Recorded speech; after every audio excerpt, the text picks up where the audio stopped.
Hey, if this looks appetizing to you and you want to know how this is made, stay tuned and I'll show you how you do it.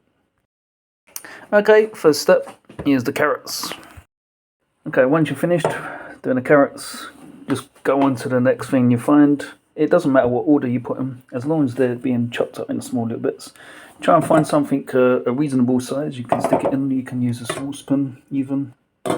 And yeah, like the idea is like just to buy a loose veg, chop it up, chuck it in a bowl, and have a salad. But this method also avoids buying plastic, which is a really good thing because plastic now is being broken down into microplastics, which are being broken down into nanoplastics, and there's actually reports coming out today saying that there's newborn babies having this nanoplastic detected in their bloodstream. So it's a pretty serious problem. And yeah, like so with the other things like the peas, they can come in tins, and other things that can come in tins that are pretty good. And also veg that comes in jars, like the olives, the beetroot, and this stuff I absolutely love because it comes in this foil. The only thing that's plastic is that. And yeah, maybe one day I'll get around using something that is just completely non-plastic. But hopefully you get the idea. Avoiding plastic is the main effort being made here. And you're getting an absolutely great taste. Like, I can easily eat this probably for maybe, yeah, like the rest of my life. There's so many other things you can add to this. Like, just like little bits of oil and all these other things they can buy. There's some things that, are plastic. But just go well with, just the amount of variety. Like, veg is pretty boring on its own when you're eating it, but when you're just mixing it all together like this, it's so easy just to like really enjoy it. Fills you up. It's really healthy for you, and that's a pretty rare combination these days. And it's absolutely cheap. So getting on with my pepper, I just want to advertise this. It's a brilliant this thing here, this open new blade. I've not sharpened this once. It's so sharp. It's such a brilliant design. It's got that really hard metal steel style. They're quite expensive, but I've used this for so long. I think over like 3 years now I've had this, and it's just so sharp. It's really brilliant for just getting through chopping quickly and not having to worry about sharpening it every month or so. In with the pepper. Next, cucumber. Once cucumbers in, onto the tomatoes.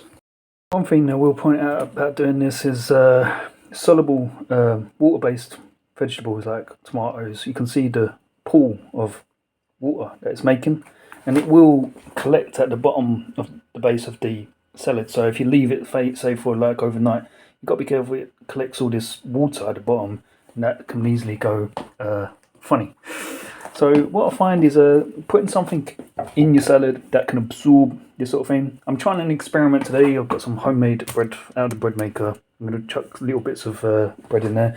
But usually the crushed nuts do that job as well. They just seem to soak in these waters that collect at the bottom.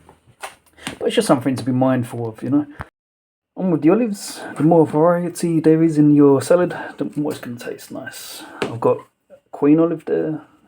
Normal olives and these black olives. Okay, on with the beetroot. I generally try and check what size this is getting at. I don't want it being over top because I've got to mix this as well at the end of this.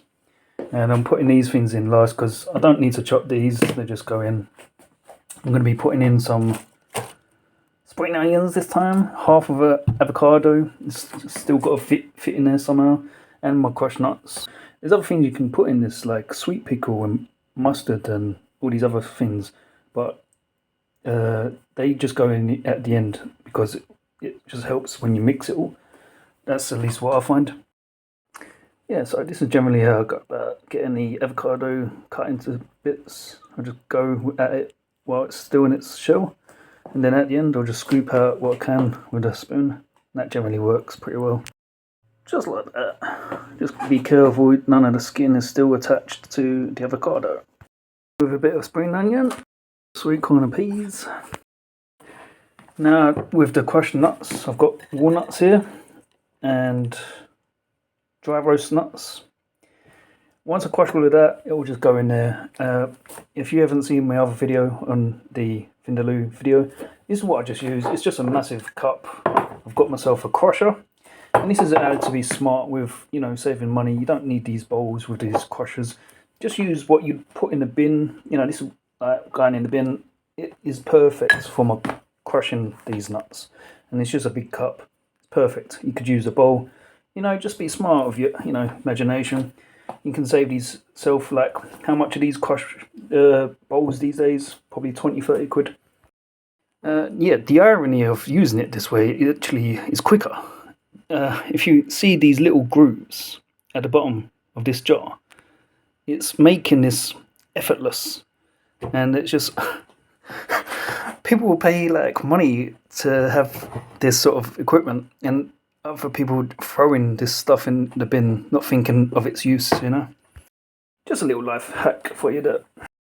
And in with the garlic puree. I love this because it is got so much salt content, and the salt in this is really what brings out the flavour. So as you can see, my bowl is nearly full. Just gonna go a bit mad with it, and that's usually enough.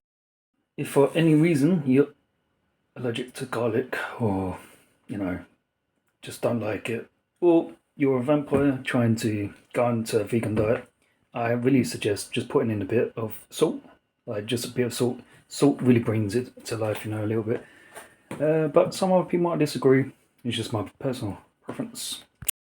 Again, this is my personal preference. This right here, I'm not even sure what it's called. Chiu, Chow chili oil. It's oil. It's got chili seeds in there. It's so tasty. It's absolutely wonderful. But the thing I find is covered in plastic. So in the future, I might find alternative methods to putting a bit of chili into my salad. But yeah, absolutely wonderful taste. It brings it to life, you know. Now, I haven't put the bread in this. I haven't tried going for it yet, but I just want to show you a visual of what this all looks like once it's ready to be mixed. I'm using a metal spoon, but I really advise to be like using a wooden spoon if you're mixing it in anything that's got metal sides. So this is what it kind of looks like when it's finished. I've put these little bits of bread in there, and I've got to admit it tastes pretty good. Now that will do me for lunch. As you can see, I can finish this off later in the day, even use it as a dinner, and I can actually get through that in one day. That's how good it tastes. And that will do it for this episode of Bill Makes Meals. See you next time.